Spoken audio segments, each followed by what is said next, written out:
विविध विलाप करती देही भूरी कृपा प्रभु दुरी सती।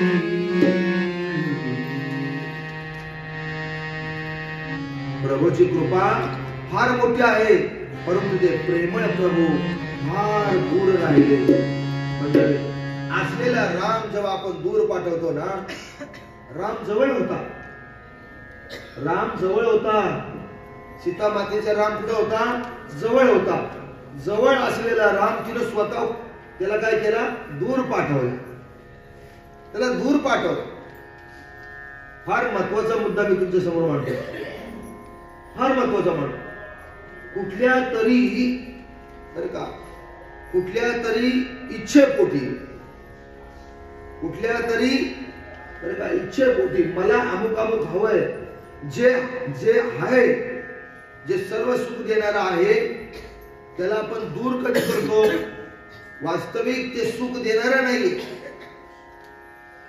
वस्तू रूपात कोणतीही गोष्ट आपल्या जीवनात, आपल्या संसारामध्ये, आपल्या प्रपंचामध्ये सुख देऊ शकत नाही। लक्षात ठेवा, किती मौल्यवान तुमची वस्तू असू द्या, तिचं जे मूल्य आहे ते किती मोठं असू द्या, ती सुख देणारी नसते। हा अनुभव तुम्हाला आम्हाला सगळ्यांना तेवढ्या पुरतं बरं वाटतं, तेवढा पुरत्या नव्या कोऱ्या साडीचा असा पदर घेतला ना, आणि मग आरशात एकदा बघितलं, समाधान वाटत। पण तीच साडी घालून एकदा ती जिथं जायची तिथं गेली आणि तिथं चोळामोळा होऊन घरी येताना कधी एकदा सोडते, कधी आपली साधी कपडे घालते। पुरुषांचं पण तेच आहे। पुरुष पण काही सगळ्या प्रकारचे जेव्हा कपडे घालतात, वरून जॅकेट बिकेट टाकून जेव्हा मग असं चालतात ना, थोडा वेळ नंतर घरी आल्या आल्या इतकं घालून बसतात का, आता यांना काढायलाच नको, किंवा 2 दिवस तरी ठेवू। 2 तास माणूस अंगावर कपडे ठेवत नाही, फार फार तर अर्धा दिवस। मी काय सांगतोय, कोणतीच गोष्ट जगातली आपल्याला सुख देऊ शकत नाही। वस्तू रूपातली आपल्याला जी वाटते ना, जिला बरं वाटतं, हे बघा बरं वाटतं पण खरं मात्र नाही, हे मला तुम्हाला सांगायचं। बरं वाटतं पण खरं मात्र नाही। सीता मला ते कळून चुकलं की माझ्याजवळ राम होता, तोपर्यंत मी सुखात होते, आनंदात होते, समाधानात होते, मला कुठली माझ्या जीवनात अडचण होती। पण जसा मी राम माझ्यापासून दूर पाठवला, मी एकाकी पडले, तर संकटाने नाही, महाभयंकर संकटाने मला ग्रासलं मंडळी।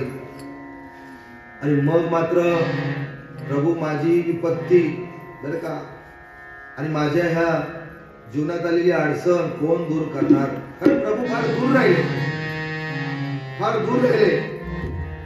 मंडळी मला एक काय सांगायचंय मुद्दामून, या ही जी काही म्हणत होती ना, ती मोठ्या आवाजात म्हणत होती, विलाप करत होती। आणि तो विलाप रावण तिला घेऊन चाललेला असताना, तो विलाप बरं का गृधराज जटायूने ऐकला। जटायू पुढं त्या पंचवटीच्या पुढे निघाल्या ना, की मला वाटतं इगतपुरीच्या पूर्वेच्या बाजूला जटायूचं काहीतरी मंदिर आहे ना, टाकेतला मी जाऊन आलेलो आहे। टाकेत हो, इगतपुरी तालुका टाकेत मी गेलो, मला माझी तिथं कथा होती, मला ती मंडळी घेऊन गेली टाकेत। तिथं तो जटायू होता, आणि त्यांनी ऐकल्या बरोबर जटायूने ऐकलं, आणि ऐकल्यानंतर ती विलाप करत होती, आलाप करत होती, राम राम माझा प्रभू बरं का। आणि मग मात्र ही रघुकुल तिलक श्री रघुनाथांची पत्नी आहे असं त्यांची दृष्टी नजर फार तीक्ष्ण असते, वृद्धराजाची।